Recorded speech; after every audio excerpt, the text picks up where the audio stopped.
The hills breathe louder at night, as though each ridge is a rib cage, each hollow a lung exhaling the memory of all that was done upon its back. They rise in slow, mournful folds across Kentucky, their slopes green by day but black by dusk, where no moon dares soften the outline of their scars. The air is thick here, heavier than in other places, as though the very wind carries an old weight, one not measured in storms or seasons, but in what was buried, consumed, and never sanctified. The locals avoid naming the ridge outright. They speak of it as that place, or with a tilt of the chin or a narrowed eye. Children are told never to climb past the third fence post, for the ground beyond drinks too quickly, swallowing rain, hoof and heel. The soil runs black and soft as flesh, and when the winds rise, which they often do without warning, the grass does not sway like grass but shivers, as though brushed by unseen mouths. There are stories, always stories, and they cling to these hills like mildew on bone. The old men say that when the chains rattled here, they were never silent again, that every whip crack left a sound frozen in the air, a sound no bird could outsing. The women say the earth itself changed flavor, bitter and iron-strong, and no crop would grow, save weeds with roots thick as wrists and leaves that burned the tongue. But listen long enough, and you will hear what the hills themselves keep. The stones mutter names, not carved, not written, but breathed out when the night fog sinks low. They are not the names of masters, nor the names of the fields. They are the names of the lost, those who vanished not into the grave, but into a feast that no priest could consecrate. One traveler, a peddler passing through when the century turned, wrote that the wind followed him, that each step felt as though the hills pressed closer. He swore the grass whispered his name in syllables drawn long and wet. He left his wagon, his goods, even his shoes. Fleeing barefoot down the road, he died a week later, fevered and raving, muttering of teeth beneath the roots. The people who stayed behind never doubted him, for they too have heard the chewing in the silence, a slow, patient gnawing like jaws working bone. Sometimes it comes from the hollows between trees, sometimes from the wells that sink deep into the limestone. Once, though few admit it aloud, it came from beneath a bed, where a boy swore the earth itself shifted and whispered, "Closer." Yet the hunger of the hills is not the worst of their memory. It is the way they echo suffering, not as ghosts, but as impressions stamped deep into soil and stone, scream near their slopes. And your voice will not carry as your own. Instead, you will hear the cry of another, a woman pleading, a man choking, a child keening without breath. Your own throat will close, your voice stolen by theirs, until silence falls again like ash. The hills do not forget, and they do not forgive. They bend their winds to remind you of it, twisting the branches, rattling the shutters. They bend the soil to remind you of it, sucking at your boots, dragging you deeper. They bend the mind to remind you of it, weaving nightmares so vivid you wake with the taste of copper in your teeth. And some nights, when the stars hide, the hills open their ribs and let the past step through. The shadows lengthen, taking form. Their mouths are red, though no flesh remains upon their skulls. They gather where the stones are most crooked, where the names whisper loudest. And if you stand too close, they will pause, turn, and gnash their teeth at the living, as though measuring the distance to their next meal. The last farmer to till that land told no one of his final harvest. His fields grew not corn, but something pale, stiff, knotted like hands reaching up through the dirt. He cut them down, piled them high, and burned them. But the fire made no smoke, only a scream that lasted until dawn. He abandoned his homestead, leaving the walls standing but the windows black as sockets. The house still leans on the hillside, a jawbone waiting for its tongue. And when the wind crawls low enough, soft enough, you will hear it, not the voice of any one victim, but the voice of the hills themselves, rasping like a throat without air. We are not done. The soil still drinks what was spilled, the stones still mutter names, and in the last hour before dawn, the grass bends inward, toward the center of the ridge, as though bowing, not to God, but to something still chewing in the dark. The house still breathes, though its timbers sag, and at night, the hearth exhales smoke that no fire ever fed. It leans upon the hillside like a crooked jaw. Stones stacked without blessing, mortar blackened with years of damp and sorrow. The front door groans open to no hand, as though pulled by breath rising from beneath the floorboards, and when it closes hard, sealing with the sound of iron striking iron. Those who dared cross its threshold speak of a weight that presses the chest, not the weight of fear alone, but of something older. As if the air itself were forged in a furnace of punishment, they say the hearth at its center, wide, gaping, older than the house itself, stares like a wound, bricks charred, ashes never cooling, yet no flame has been kindled there for more than a century. The settlers built their fires upon it, cooking bread and boiling broth, but they did not lay the first stone, no. The hearth had been there long before, an altar, a pit, a mouth covered with brick so crude it seemed to bleed mortar. Beneath it the earth moaned, and when heavy pots clattered above, the sound of rattling chains echoed from deep below. It is whispered that the first sound the house ever made was not the creak of timber, not the sigh of settling stone, but the jangle of shackles struck against rock, echoing beneath the floor, echoing even as families prayed above it. Iron was buried here, not clean, not blessed, not shaped into tools or plowshares, but heavy cuffs, rust-wet manacles, bolts twisted and knotted by rage. They were driven into the ground with desperate hands, locked into stone with no hope of release, and then buried not as a mercy, but as an attempt to smother what would not stay silent. The chains still rattle, the old ones say, even now. Though no man lives in the house, they rattle in storms, they rattle in heat. They rattle when the moon is black, and the earth swells with silence. The sound is not like iron upon stone, no, it is wetter, slower, as though each link is dragged across flesh one winter. A woman from the valley, lured by stories of hidden gold, pried up the bricks of the hearth. She found no coin, no treasure, only a length of rusted chain coiled like a snake in the dirt. She pulled, and it pulled back, the links vanishing into the black earth below. She ran screaming, her arms streaked with burns, though no fire touched her. She babbled that the chain was still warm, as though fresh from the wrist. It is said she died with her hands clenched as fists, iron-hard, unyielding. Her nails broke her palms, and in her grip were flakes of rust that glowed faint in the dark. The house has not been lived in since, though it stands, its chimney leaning, its roof sagging, but its hearth always waiting, waiting for another to crouch close, waiting for another to listen. For those who kneel near the hearth swear they hear voices, not above but below, muffled, thick, snarling prayers not meant for any god. Once a boy pressed his ear to the brick, and what he heard made his eyes roll back white. His lips cracked open, and a voice not his own whispered, "It still burns." The boy never spoke again, but each night in his sleep, his jaw worked, teeth gnashing, tongue whispering words no one knew. His mother stuffed cloth in his mouth to stop it, but the cloth came back chewed, wet and red and still. The chains rattled beneath the hearth, beneath the boards, beneath the soil. They rattled louder whenever silence fell too thick, as though mocking the stillness, reminding the world that no peace lived here. Only echoes, iron buried deeper than bodies, deeper than prayer, deeper than hope. Yet not deep enough. No fire could cleanse it. No blessing could smother it. The chains clatter tonight still, louder when the wind slides down the hill, louder when the hearth breathes ash though no flame lives. And if one leans too close, the ash stirs, glowing faint. Not with ember, but with eyes, hollow, wet. Watching, the house waits, the hearth yawns wide. The chains below stretch taut, and something pulls at them from the dark. The next brick will not hold. The next hand that dares pry it loose will not come away empty, for beneath the hearth, the soil does not sleep, it only hungers, and what it gnaws next will bleed into the third chapter, where bones rise where they should not, the feast that was promised. It began with silence so deep it hollowed the lungs, a silence that pressed against the ribs like hands from within. No bird sang that evening, no cricket strummed, no hound dared bark at the edge of the trees. The hills themselves seemed to hold their breath, as though they knew the air was not theirs to move. For the house had prepared itself, groaning in its bones, exhaling through its crooked chimney, a smoke that smelled not of wood, not of fire, but of blood warmed and stirred. They gathered not around a table, but around the hearth, its stones blackened, its ashes stirred by unseen tongues. The floor beneath their knees was slick with damp, the kind that seeps up from graves. The chains rattled beneath, faint at first, then steady.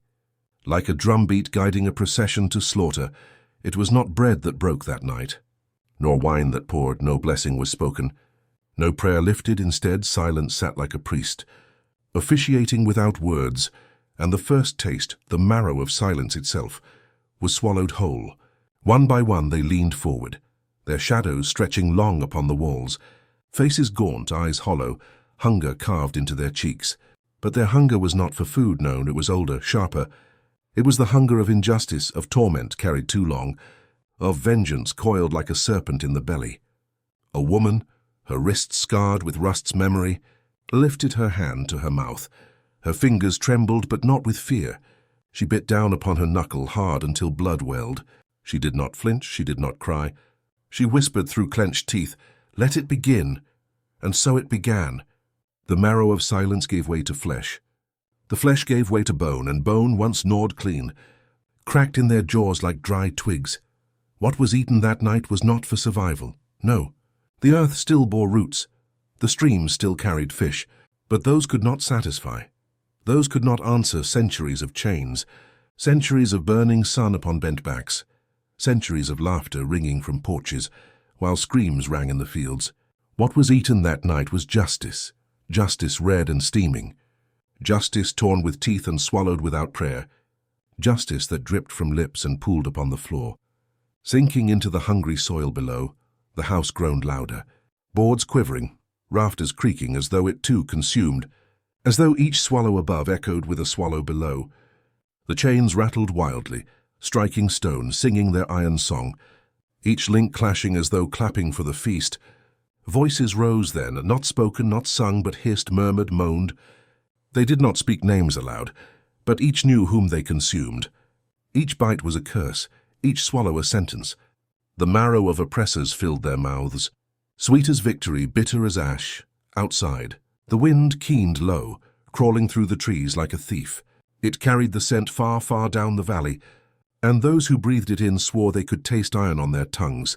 A child barely old enough to stand sat silent in the corner, his eyes black as coals, his lips wet with what no child should taste. He stared into the hearth as though watching faces in the flame. His voice broke the silence, small, steady, wrong. "They will not stop us," the women shivered. The men bowed their heads, for in his words was prophecy. In his tone was the voice of something more ancient than he. The chains rattled harder, pulling against the earth. And when the last bone cracked, when the last tendon was chewed, they did not wipe their mouths, they did not pray. They only sat in silence once more. Silence heavy, silence satisfied. Silence that hummed with the taste of justice fulfilled. Yet the hunger did not die, no, hunger never dies. It only deepens, demanding more. The feast promised more. The chains below promised more. The earth itself promised more, and as the last candle guttered, as the smoke of the hearth curled upward like a tongue, the house whispered, not in wood, not in stone, but in breath, cold against the skin of each face. "Bring another." The silence that followed was not empty. It was full, full of rattling chains, full of gnashing teeth, full of eyes glowing faint beneath the hearth. And when dawn broke pale and thin over the ridge, the house was quiet, too quiet. The door stood open, the ashes cold, but the floor, oh, the floor that was wet, slick red, and dragged with streaks leading toward the hearth. And from beneath the hearth came a sound, slow, steady, gnawing, chewing that bled into the next chapter. 13 tongues in the dark. They gathered where the night was deepest, and the air itself seemed swollen with silence, thick as clotting blood. No lamp burned, no fire dared glow, for light would have betrayed them. Instead, they pressed close in the black hours, shoulder to shoulder, breath against breath. 13 shadows bound not by rope, but by suffering older than memory. Each one had bitten their own tongue until the taste of iron filled their mouth. Each one had swallowed the blood, keeping their words locked behind teeth, holding back the vow until the silence itself began to shake. The hills pressed close, the house leaned inward.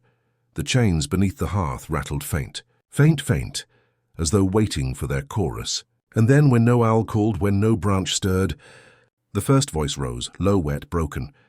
A murmur more felt in the bone than heard in the ear. Another followed, then another, and soon 13 voices laced together, not in harmony but in hunger. 13 whispers braided into one rope of sound, a rope tight enough to choke the air itself. "No more," one voice hissed. "No mercy," another croaked. "No silence," a third rasped. The words catching on torn lips, their tongues had bled, their throats had torn, but still they spoke. Words dragged like chains across stone, words heavy as soil upon a coffin lid. The vow was not written, not spoken for priests or laws. It was carved into flesh with nails sharpened on stone, carved into wrists and arms and shoulders. 13 bodies bore 13 marks. Jagged and raw, the vow lived in their skin, and with each cut, the chains beneath the hearth sang louder. Some swore that when the last cut was made, the house itself groaned, its rafters bending as though in pain. Others swore they saw sparks in the darkness, not fire but eyes, faint, watching, gleaming from the cracks in the floorboards. The voices rose higher, 13 throats straining, coughing, choking but not stopping. Words poured like bile, promises thick as blood. They swore never to bow again, never to bleed for another hand, never to bury another name in silence. They swore that justice would not come by prayer, but by teeth, by fire, by chains turned inward. They swore that those who had feasted on them would be feasted upon. They swore that hunger would become their weapon, a hunger no crop, no cattle, no prayer could ever fill. And in the black hours, when the vow was carved, the earth shuddered. A sound rolled through the hills, not thunder, not quake, but the tearing sound of something old awakening. The tongues that had bled now burned, swollen, trembling. Some bit down harder, splitting flesh, refusing to let the words slip into silence again, for silence was death, and silence had already taken too much one by one. They spat their blood into the hearth's ash, 13 red marks glowing faint in the dark, and as the blood sank, the chains beneath the hearth pulled taut, straining, trembling until the sound became unbearable, a shrieking rattle that clawed at the walls. The vow had been heard, not only by them, not only by the house, but by the ground itself. The soil drank it, the stones held it. The wind carried it into the hollows of the hills, whispering, whispering, whispering, and as the voices faded, as the vow sank deep, silence fell again. But it was no longer silence born of fear. It was silence holding its breath, waiting for the first act to break it. In the corner, a girl no older than 12 raised her head. Her lips trembled, her teeth red, her voice cut the dark like a blade. The bones will rise, the chains below rattled once more, sharp as laughter. The hearth spat a puff of ash, and in the shadows along the wall, a shape bent low, crawling, dragging itself closer. The night ended not with rest, but with the sound of chewing. Chewing that bled forward into the next curse, the bones that refused burial. They did not rest beneath the soil. They did not lie quiet in the dark.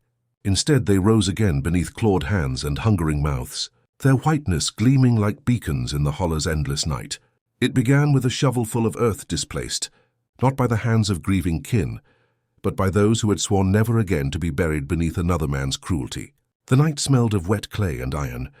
The scent of storms that had passed yet left their thunder lingering deep within the marrow of the valley. The trees leaned close as if ashamed, their crooked spines bending inward, their branches weaving a canopy to conceal the deed from heaven's eye. The bones had been planted once, long ago, in the cemetery at the edge of the field, where the overseer's shadow used to stretch across furrows of cotton and blood. He had been laid down unwilling, thrashing even in death, and yet the earth had not swallowed him as it should have. The ground had shifted, trembled, spat him back as though the flesh rotting from his frame was unclean, unworthy. On that night, when the sky glowed red with a false dawn that never rose, the slaves gathered in silence, their faces streaked with ash and their hands blackened with mud. They did not speak in words, but in the rhythm of their breathing, in the weight of their silence. A vow carried from throat to throat without voice, each inhalation a binding, each exhalation a curse. Do you hear it? Whispered Ruth, her teeth flashing in the gloom. They do not want him sleeping, and the others nodded, for the earth itself had spoken, cracking open like a wound, pushing up ribs like white knuckles, a jawbone grinning as though mocking. A sound came then, faint, like the snapping of twigs, though no feet moved, no creature stirred. It was the sound of bones shifting against themselves. Eager, restless, they dug not to bury but to reveal. The shovels clanged against femurs, spades against skulls, and soon hands took over, tearing the dirt away like flesh from a carcass. And when the bones lay exposed, they did not look like remnants. They looked like offerings, gleaming in the lantern light, polished by worms and time until they shone with a saintly radiance. No prayers were spoken over them. Instead, teeth sank in, cracking marrow, drawing out the taste of old power. The crunch echoed across the field. Louder than any hymn, sharper than any sermon. The act was not hunger but reclamation. Each bite a judgment, each swallow a sentence carried out. The night deepened, and with it the ritual. The skull passed from hand to hand, not cradled but gripped. Its sockets stared into until the gazer swore they saw movement. A flicker, a spark of something that should have died but hadn't. The mandible clicked in the silence, as though still trying to form words.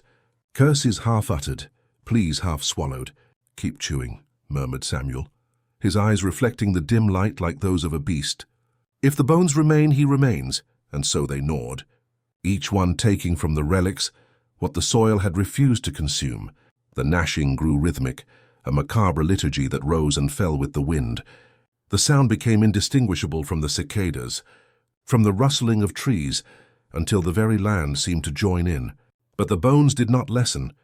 However much was devoured, the pile seemed to grow, ribs birthing more ribs, vertebrae doubling, femurs splitting into twins. They multiplied, a cursed arithmetic, as though each bite freed rather than destroyed. By dawn the ground was littered with fragments, yet the skeleton still stood in pieces. Tall as the man once was, tall as the fear he had sown. His skull now grinned from atop a mound of its own kind, a king upon a throne of ivory. The slaves recoiled, their stomachs heavy, their tongues coated with the dust of judgment, and yet none dared turn away, for to look elsewhere was to invite blindness. "They will not go back," Ruth whispered, her voice trembling not with fear but awe. "The grave has no claim. The earth has no teeth sharp enough to hold them," and the others bowed their heads, not to pray but to acknowledge the truth. These were not bones of a man anymore. They were relics of defiance, symbols sharpened by suffering, weapons waiting to be wielded again. Then came the sound, faint yet unmistakable, the rattle of joints aligning, the click of sockets receiving their fit. The pile shifted, a spine forming from the chaos, ribs slotting into place, a hand rising slowly from the dirt, fingers curling as though in beckoning. The lantern sputtered and died, plunging them all into darkness. And in that blackness, the glow began, pale, unnatural, each bone shining with an inner light as if lit by the souls of the unavenged. The overseer's skull tilted, its hollow eyes turning toward them, and the jaw worked once more. Creaking, rasping, no longer silent. Not a word yet, just the sound of teeth grinding against teeth, a feast beginning anew. And as the first scream tore through the dawn, the bones laughed, a hollow chorus that promised they would never again lie still. It did not groan from age but from appetite, each creak of timber, not the sigh of wear but the gnash of teeth, each hollow in the wall not emptiness but a stomach waiting to be filled. The house stood at the end of the valley, far from the path where wagon wheels dared roll. Its frame was warped not by weather, but by the weight of its own secrets, its roof sagging as if burdened by the feasts it had swallowed whole.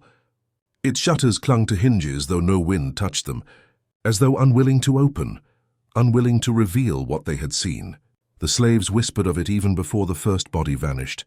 They said the house breathed, its rafters rising and falling in rhythm with some buried heart.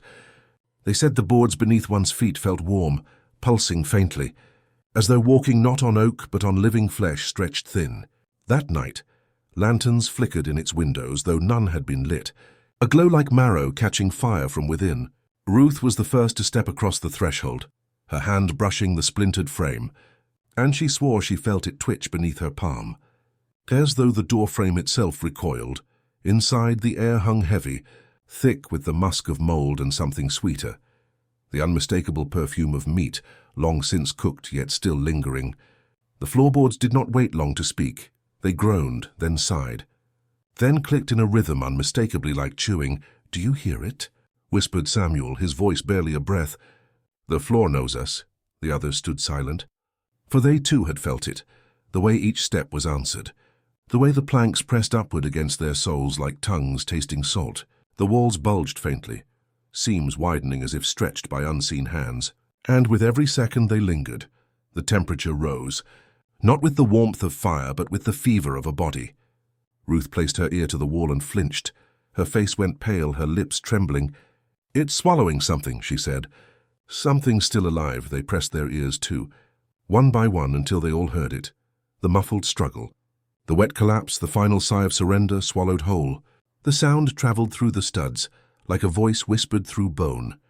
In the corner of the parlor lay a long dining table, its surface warped, lacquer peeling, yet when their eyes adjusted, they saw it was not wood at all.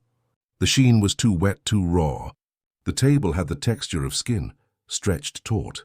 Veins faintly visible in the lantern glow. The chairs tucked beneath it were not carved but grown, their spindles bending like ribs, their legs crooked as though once human. Still in the act of kneeling, the walls quivered then, a ripple moving through the plaster, as though some great gut had contracted. Dust sifted down in slow spirals. Each breath they drew tasted of ash and marrow. "We shouldn't be here," one muttered, but his voice was swallowed, muffled, as if the house had taken it before the air could carry it. And then came the banquet sounds, faint at first, then louder, undeniable.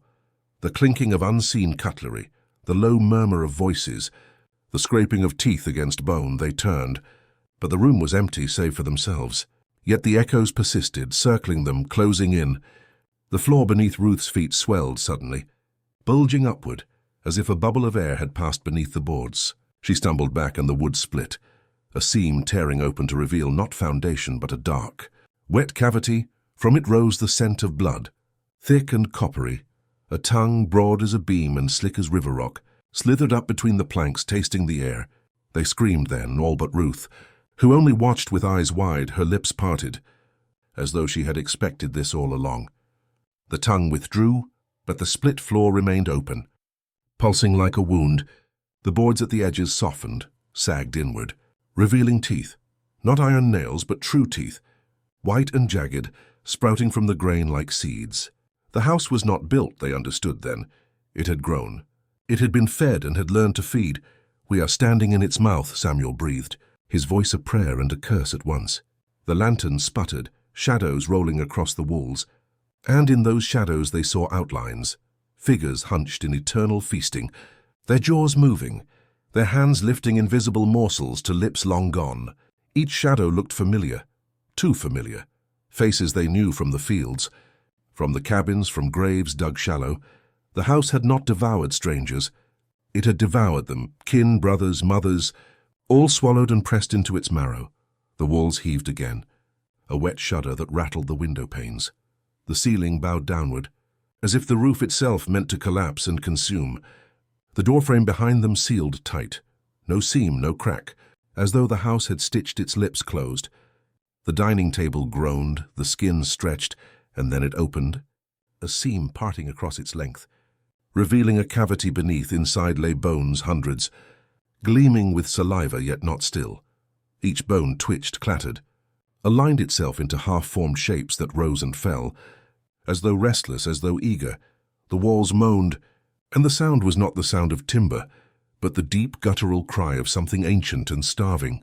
Ruth stepped forward, her face pale, her eyes glassy. "It's not finished," she whispered. "It still hungers."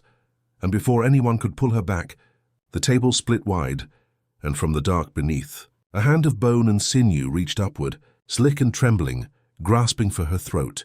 The lantern fell, extinguished, and the last thing seen before the blackness swallowed them was that hand tightening, pulling her down into the feast that had never ended. The river did not flow like water anymore. It dragged itself slow and thick, as if blood had claimed its veins, a current swollen with secrets that could not be washed clean. Once its waters had been clear enough to mirror the sky, bright enough to guide those who fled by starlight, but no one drank from it now, not even the cattle driven desperate by drought. They stood at its edge with wild eyes, their tongues swollen with thirst, yet they turned away, snorting, as if warned by something deeper than instinct. The reeds along the bank bent under the weight of dew that was not dew. A syrup clung to them, crimson in the lantern glow. Sticky and sweet when touched, it strung itself between fingers like honey, but the smell was copper, sharp and nauseating. "They poured them here," murmured Samuel, his voice low, his eyes on the slow-moving tide. All the things the earth spat back, all the bones the ground refused. The river swallowed. Ruth knelt, her reflection rippling across the surface. For a moment her face was not her own, but that of a gaunt woman with hollow cheeks, her mouth open in laughter though no sound came. Ruth recoiled, yet the reflection lingered a heartbeat longer, lips moving still. "What did you see?" hissed one of the others. But she only shook her head, pressing her hand to her lips, as though to keep words from escaping. The current carried no branches, no leaves, only pale shapes that floated just beneath its surface. Sometimes they rose, bone-white, curved like ribs, or long as femurs, but they never drifted far, as though tethered by some unseen hand beneath the water. The slaves who whispered their stories by the cabin fires said the river fed on oaths. They said that long ago, when the first cruelty stained these hills, a vow was broken on its banks, a promise of freedom was devoured, and since then, the river had taken its payment not in coin, not in stone, but in flesh and marrow. The sound of water lapping against the shore was too soft, too deliberate. Each ripple ended in a hiss like a chuckle. Each swell carried with it the echo of laughter, low and cruel. "They're still laughing at us," whispered Ruth. Those who feasted, and as if to answer her, the water bubbled, thick pockets rising and bursting with wet. Hollow pops, a red froth clung to the bank, spreading in foam that glittered darkly under the moon. The scent of iron rose so heavy that even breathing tasted like blood. One of them, the youngest, bent to scoop a handful in trembling fingers. His thirst had broken his fear. He lifted the liquid to his lips and drank. His eyes widened, not in relief, but in horror. "It's sweet," he gasped, his tongue glistening crimson. It's singing," and then he began to laugh, not in his own voice, but in a dozen voices at once, male and female, old and young, laughter that belonged to no single throat, laughter that cracked the night open like a bone. They grabbed him, tried to wrench him back, but his body twisted, convulsing as if pulled by unseen hands beneath his skin. His mouth opened wider and wider until it tore at the corners, and the river answered with another bubble, another chuckle. He broke free and stumbled into the current. The water swallowed him whole, not pulling him under in struggle, but embracing him, cradling him, lowering him as a mother lowers a child. His laughter echoed long after the surface closed above his head. Silence fell, but not peace. The reeds rattled, though the wind had died. The current shivered as though something beneath it had shifted. Something vast, something rising. Samuel spoke then, his voice brittle. "It's not a river anymore. It's a mouth." And as the moonlight stretched across the surface, the current revealed itself, not liquid but layered, thick with faces pressed upward from below, hollow eyes and grinning mouths drifting just beneath the surface, shifting with every swell. The faces moved as one, opening their mouths in silence, and in that silence the sound returned.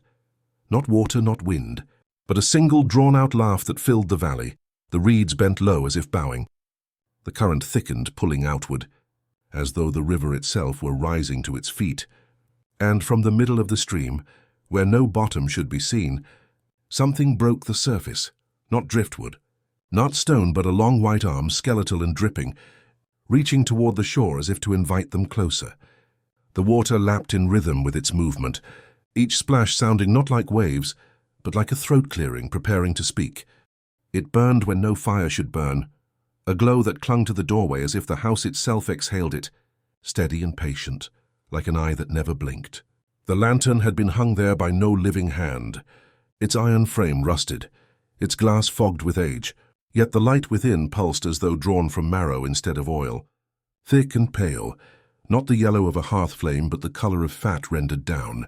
Those who passed beneath it swore their shadows bent the wrong way, not stretching away from the glow but toward it, pulled upward against the doorframe like moths pressed to glass.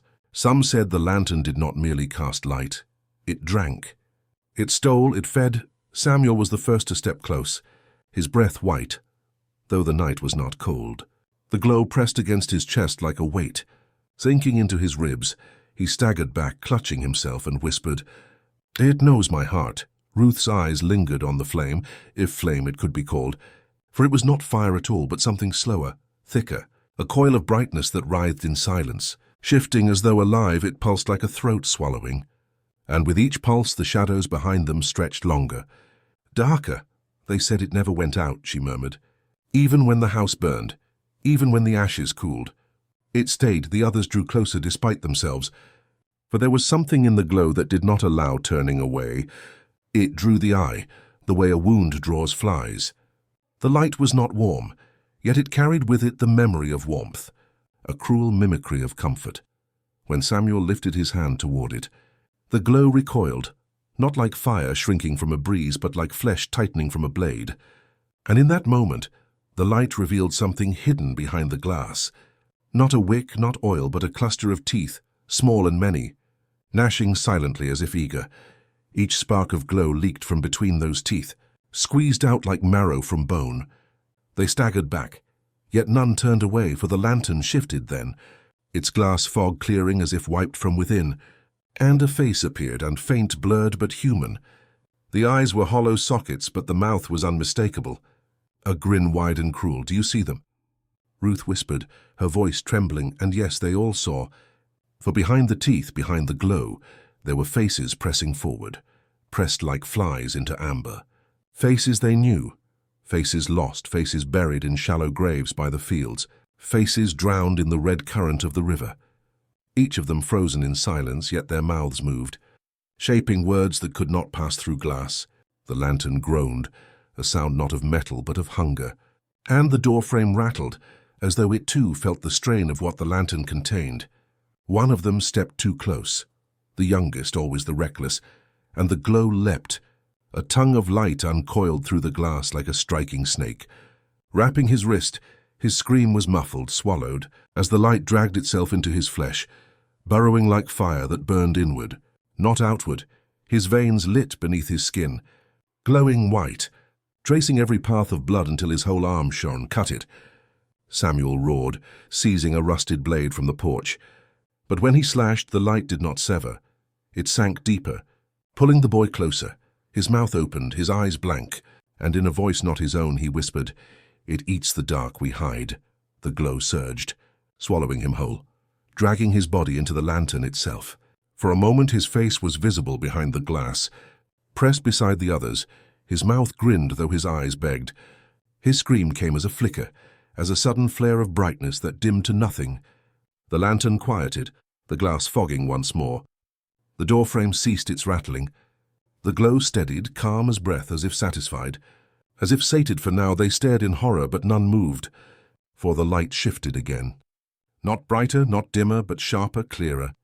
Its glow stretched outward, painting the ground, the trees, their faces, and what it revealed was worse than what it consumed. Every tree bore marks, clawed gouges that wept sap like blood. Every stone was carved with names no one had spoken aloud, names of the dead, names of the vanished, names they themselves had buried. The light crawled further, spilling down the path, painting the earth. And in that cursed illumination, shapes rose from the soil, not bodies, but impressions, hollows where bodies had lain. The earth sagged as if remembering the weight of flesh long since stolen.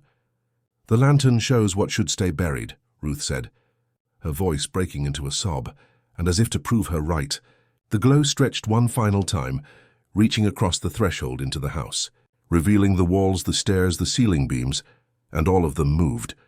Every wall was breathing, every stair was bending, every beam was ribbed with veins. The lantern pulsed once, twice, 3 times, then the glass cracked thin and sharp. A hiss escaped. Not smoke, not steam, but a sound like 1,000 whispers rushing out. The glow inside flared, and in that flare the house's walls split open, revealing what had always lived beneath. The fire did not die. It only learned to whisper long after the timbers of that house collapsed into blackened ruin. The air still smelt of marrow and fat, as though the very boards had been seasoned with flesh. Yet the strangest thing was not the ruin itself, but the way the ashes refused to scatter, instead clinging together, drifting in the night air as if guided by a memory of shape-travelers who laid their heads nearby, swore they heard voices rise from the soot, low and rattling, never in words they could understand, yet always cutting through the marrow of their sleep. And some said they awoke with their mouths filled with grit, as though the ashes had tried to enter them while they dreamed. The wind would pass over the ruins but never disperse them, never carry the remains away into fields or streams, as if the ground itself demanded that the remnants stay bound to the place where cruelty had once fed its fire, bound to the earth that had drunk screams in place of water. "Do you hear them?" one old field hand muttered to his grandson by the ruins, his voice brittle like bark cracking in frost. "They don't want to be forgotten, boy. They want your breath so they can tell their tale. And indeed at night, When the smoke shadows stirred, the ashes curled themselves into suggestions of faces. Pale mouths stretched open but never closing, eyes without lids staring out of the soot, as if searching for someone who never came. Those who dared to lie down within earshot dreamed not of their own lives, but of the hunger that had once howled in those walls. And they awoke clawing at their stomachs, desperate for meat, desperate for something raw and warm, though they did not know why. The locals whispered that the ashes were not only remnants of wood and stone, but of vows spoken in the dark. Vows of revenge that had burned so hot they fused to the world itself, unkillable, indigestible, and that to inhale even a fleck of soot was to swallow a fragment of that oath on a windless night. A preacher set his tent by the ruin, claiming he would banish the spirits with prayer. But when his voice rose into the night, the ashes stirred as if awakened, and those who listened swore they heard the soot respond not in words, but in a rustling chorus that sounded like the crunch of bones at dawn.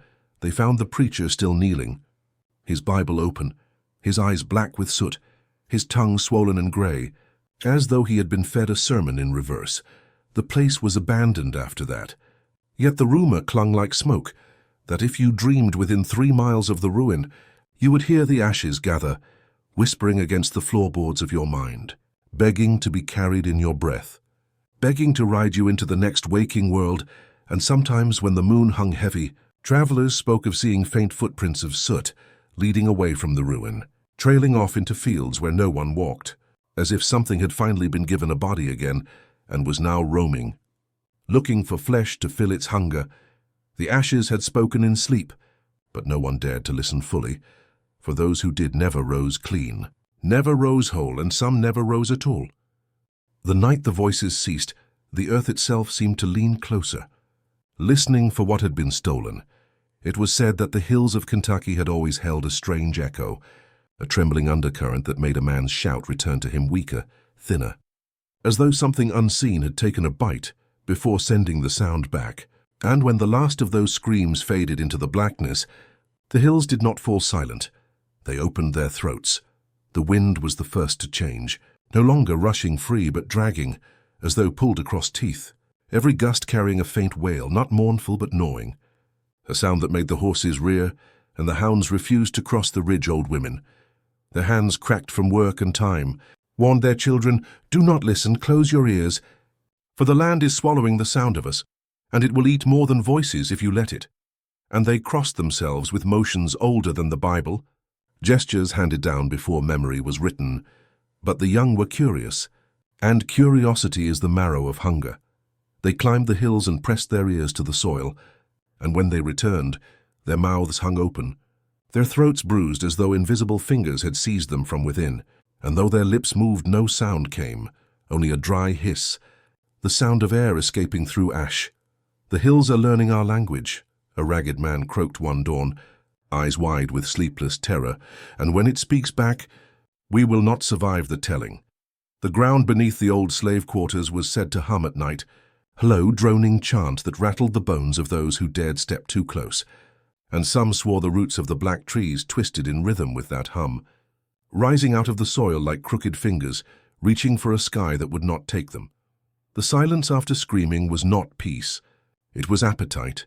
The void left behind by the voices fed the hills, and in return the hills sang back, a droning hunger that no ear could withstand without losing part of itself. A widow who lived on the edge of the valley told her neighbors that she heard her husband scream long after he had died, not from the grave but from the ridge itself. His voice stretched, warped, repeating endlessly, not in sorrow but in a chant that grew wetter each night, until one evening she opened her door to find the hills breathing fog into her yard like a living lung. "They want us hollow," she whispered, her eyes burning like coals, "so they can climb inside." The people tried fire. They lit pyres upon the ridge, but the flames only bent inward, as if the smoke were sucked down into the soil, swallowed whole. And when the fire died, the silence was louder than ever, pressing against their chests like a second heartbeat. No birds nested in those hills anymore. No insects sang in the brush. The air itself was drained of small lives, as if all lesser things had already been devoured, leaving only the mouths of men and women for the land to covet. And on nights when the moon spilled silver across the black fields, the silence would shatter for a moment, not with a human cry, but with something larger, deeper, like the sound of the earth itself swallowing a throat too wide to belong to any beast that walked. The hills did not mourn the lost voices. They craved more, and those who lingered heard it clearly. The silence after screaming was not emptiness at all. It was the opening of a feast, and every living mouth nearby was an offering waiting to be claimed, and so the chapter ends with this image: the valley lying still beneath the swollen moon. And yet if you lean your head just so, you can see the soil shifting, pulsing as though the land itself is chewing. It began with a garden that no one dared walk past at dusk, for the ground itself seemed to breathe there, heavy and wet, as though the earth remembered the taste of blood more than it ever remembered rain. The widow lived at the edge of the valley, a frail shadow in a black shawl, her face carved deep with grief that time could not soften. And after her husband's sudden death, the neighbors expected her to wither too. But instead she thrived, her cheeks pale yet strong, her back unbending as she worked the soil long into the night. She was seen digging not with tools, but with bare hands, her fingers clawed and dark with earth, and those who passed by swore they saw her carry something wrapped in cloth from her house, small parcels clutched tight against her chest, which she buried among the furrows while murmuring words that were neither prayer nor song. "Seeds do not weep," whispered a farmhand who claimed to have watched her from the ridge. But what she buried sobbed into the dirt before the soil swallowed it. Her garden bloomed when no other crop survived the season's blight, strange stalks rising thick and red-veined, leaves dark as bruises and wide as open palms, flowers that bled dew so sticky it clung like honey to the skin and burned with a sting that lingered until dawn. The townsfolk avoided the path by her land, for at night the air there grew rich, too rich, sweet with the scent of decay and nectar mingled, a perfume that made the heart pound with both terror and want. As though the body itself were being coaxed into ripening for harvest, children whispered that if you stood long enough by her fence, you would hear faint chewing beneath the soil, as though roots themselves had mouths, and one bold boy swore he saw a finger rise through the earth like a sprout, before curling back down and vanishing again. The widow herself grew stronger with each passing year, her hair silver, but her eyes sharp and black as crows, and though she ate little at the tavern and never bought bread from the baker, she did not thin. Her skin remained full and taut, as if the garden fed her back with everything she gave to it. A neighbor once confronted her. Trembling, voice barely his own, "What do you plant? Widow that grows when all else fails." Her smile was slight, the corners of her mouth red with something not wine. "What I plant," she whispered, "is what the earth has always craved, and what men have always wasted." They did not ask again, for the ground at their feet seemed to twitch as though listening, and their shoes stuck fast in the mud until she laughed, a sound thin and sharp enough to cut. The widow's garden began to spread beyond its fence, creeping roots pushing under the road, black-veined vines wrapping around stones, flowers opening along the ditch, their petals glowing faintly under moonlight like wounds too fresh to close. Travelers reported that, when they rested near her land, their sleep filled with dreams of mouths opening in the ground, lips of soil pulling back to reveal rows of teeth gleaming with dew, and when they awoke, their arms and legs bore scratches that bled slowly, as though kissed by roots while they dreamed. The parish priest tried to bless the land, walking the borders with his crucifix, but the further he went, the heavier his feet grew, until the earth pulled one shoe clean away, and when he retrieved it later, its leather was gnawed, softened like flesh, as if the ground itself had chewed. The widow began to wear garlands of her own flowers, their dark petals drooping around her face like a crown of wounds, and the fragrance that clung to her made even the bravest men stumble, clutching at their throats as hunger and sickness rose in equal measure. When the mayor ordered her garden burned, the men who came with torches found the soil wet to their knees, sucking at their boots, pulling them down until they dropped their fire and fled screaming. And though they swore the earth itself had clutched them, when they looked back, they saw only the widow standing barefoot among her stalks, smiling in the smoke, and still she whispered to the ground at night, rocking back and forth on her knees as she laid down new offerings, some small, some heavy, each bundle sinking quickly into the mud, as if the soil itself parted eagerly to drink. The last traveller to pass that way claimed he saw her kneeling in the moonlight, digging with her bare hands once more, and what she pulled from her apron was not wrapped this time but open, pale, thin fingers curling limply as she pressed them into the earth, whispering, "Grow, little ones, grow." and the soil shivered like flesh beneath a kiss.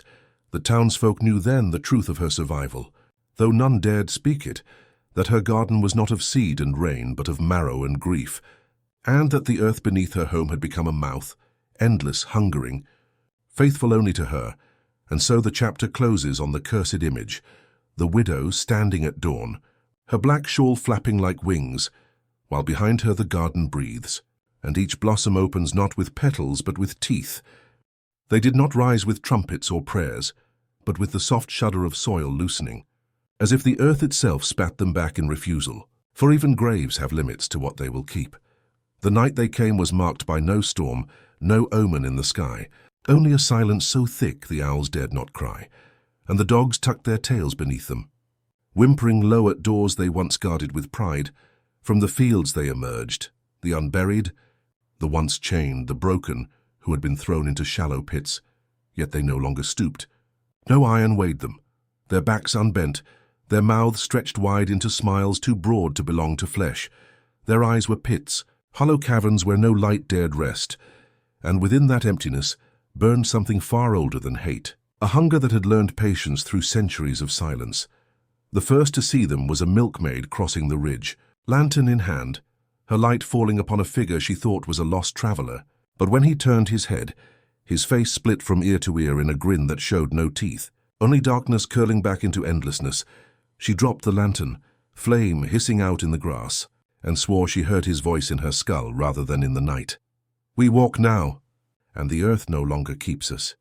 Before she ran shrieking to the village, her cry breaking the unnatural quiet, but it was too late, for the hollow-eyed had already entered the valley, their steps falling heavy, each one like the closing of jaws on unseen bone, a rhythm that made shutters shake and floors groan, as though houses themselves feared to hold. "They grin because they've eaten," whispered an old man who claimed to remember the first shadows of the curse, "and they will grin until they've eaten us all." The hollow-eyed did not speak, except in whispers that slid beneath doors, soft as breath on a child's cheek. Coaxing, calling, "Open, we remember you. We remember the taste." Those foolish enough to peer through the cracks swore they saw not faces but shifting masks of the forgotten, each hollow-eyed wearing features once familiar, a brother, a mother, a child, but always grinning, always void where the eyes should be. The widow who had fed the soil locked her shutters tight, but when she turned her head, she found one already standing inside her kitchen, its grin wide, its hollow gaze fixed upon her, and though her garden moaned and writhed outside, she realized the earth no longer listened to her alone. The hollow-eyed gathered at crossroads and wells, places of meeting, as though reclaiming the ground where oaths had been broken, their grins stretching wider as they leaned together in silence, waiting, listening, their shadows pooling thick around them like tar, and in that silence came the sound of chains rattling, not carried on iron but echoing from their throats, each grin cracking wider with every clink, as though they laughed at the memory of bondage. While preparing to bind anew, children began to dream of them, waking with faces wet, not from tears but from blood where small teeth had left marks in the night, and when their mothers asked what haunted them, the children only whispered, "They're teaching us to smile." The men of the village gathered with lanterns and rifles, but the lights flickered and dimmed whenever the hollow-eyed approached, flames curling inward as though consumed by breath, and the rifles grew too heavy to raise, the barrels sinking like lead into the earth. "They do not want fire," one man gasped before his lantern went black. "They are the fire." And when the darkness cleared, his place was empty, save for the echo of a laugh that came not from throat, but from hollow echo. The hollow-eyed did not run, did not strike. They only walked step by step, their rhythm patient, certain, for they knew that terror itself was a feast, and already the valley was bloated with it, ripe for their hunger. One night, a girl brave enough to hold her ground asked aloud, "What do you want of us?" And the nearest figure turned, its grin folding and unfolding like a wound reopening. And the whisper came from all of them at once, "We want to be seen." The villagers barred their doors, nailed their windows, prayed until their throats cracked. But still the hollow-eyed came, slipping through gaps no wider than a breath, standing at the foot of beds, leaning down until their hollow gaze rested inches above dreaming faces, the grin dripping shadow like saliva, and always the sound of steps one after another, jaws closing on bone, growing louder each night, as though the hollow-eyed were circling, until at last they would not only be seen but obeyed. The chapter closes on a cursed image, the valley road at dawn, empty save for footprints deep as graves leading into the heart of the town, each print filling slowly with shadow that ripples, as if something inside still breathes. It is not gone, for curses do not end. They linger like marrow in a bone, gnawed and gnawed until the bone itself turns to dust. The hills of Kentucky lie quiet to the untrained ear, but beneath the stillness runs a current, the faint sound of chewing, soft yet endless, as if the land itself feeds upon what has been buried and unburied too many times to count.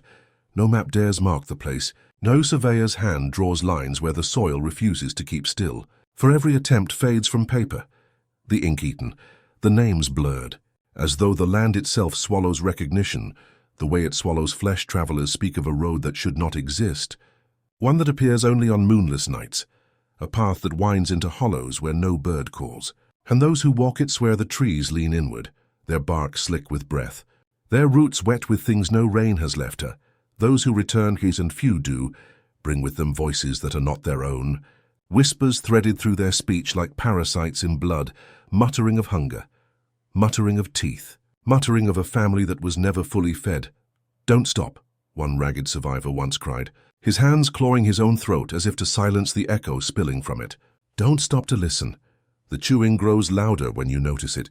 It grows closer when you know it's there." And the old folk, the ones who have seen more winters than they care to count, nod their heads and mutter prayers without names, warning children to keep away from the ridges. For the hills are not hills at all, but mouths, and mouths never rest. The earth there blooms strangely. Corn that grows too tall, beans that coil like veins, pumpkins that split open on their own to reveal seeds already sprouting, crops that taste of ash when eaten, though they fill the belly with a warmth that feels less like food, and more like fever hunters tell of deer that wander too close. Their hides gnawed raw as though something chewed them from beneath the skin, their eyes wide, hollow, glistening with the same empty grin that once walked on two legs through the valley. The curse did not die with the hollow-eyed, nor with the widow, nor with the bones gnawed bright under moonlight, for the land itself became their table, and the land does not hunger once. It hungers forever. Those who camp in the fields sometimes wake to find half their firewood missing, not stolen but chewed, edges splintered into wet pulp. And though they swear nothing larger than a mouse came near, their ears still ring with the echo of jaws closing on bone. "It eats what it wants," an elder once whispered by her hearth. Her eyes glazed as if watching something crawl inside her fire. And what it wants most is us, but not all at once. And no, never all at once. It takes its time, and time is what it has plenty of. And so the land waits, patient, bloated, gnawing through centuries, its appetite never sated, its feast never ended, and the chewing grows louder each year, carried on winds that smell of iron, carried on rains that taste faintly of blood sometimes. When thunder rolls, it is not thunder at all, but the low grinding of teeth beneath the earth, shifting stones and roots, breaking them down as easily as marrow, as easily as the flesh of those who once cried freedom into a sky that refused to answer. The curse is not locked in the past, for every new grave dug in that soil sinks deeper than it should. Every coffin rattles before it rests. Every mourner feels the vibration of something waiting below, waiting with the patience of centuries, waiting with the patience of hunger. And it is said, though no sane soul dares test it, that if you press your ear to the ground on a still night, you will not only hear the chewing, you will hear your own name being bitten, syllable by syllable, swallowed before you ever draw your last breath. The chewing is the last sound, and it is the first. It is older than prayer and stronger than silence. And though men build churches, though men flee the valley, the hills follow them in dreams. The mouths open wider each night, until even sleep tastes of iron. And so this cursed manuscript closes not with an ending, but with an image, the moon rising pale over Kentucky hills, fields swaying in windless air, and the ground itself rippling as though something vast and unseen shifts just beneath the skin of the world, chewing, always chewing, as if the land itself has decided it will one day eat the whole of Kentucky, and perhaps more,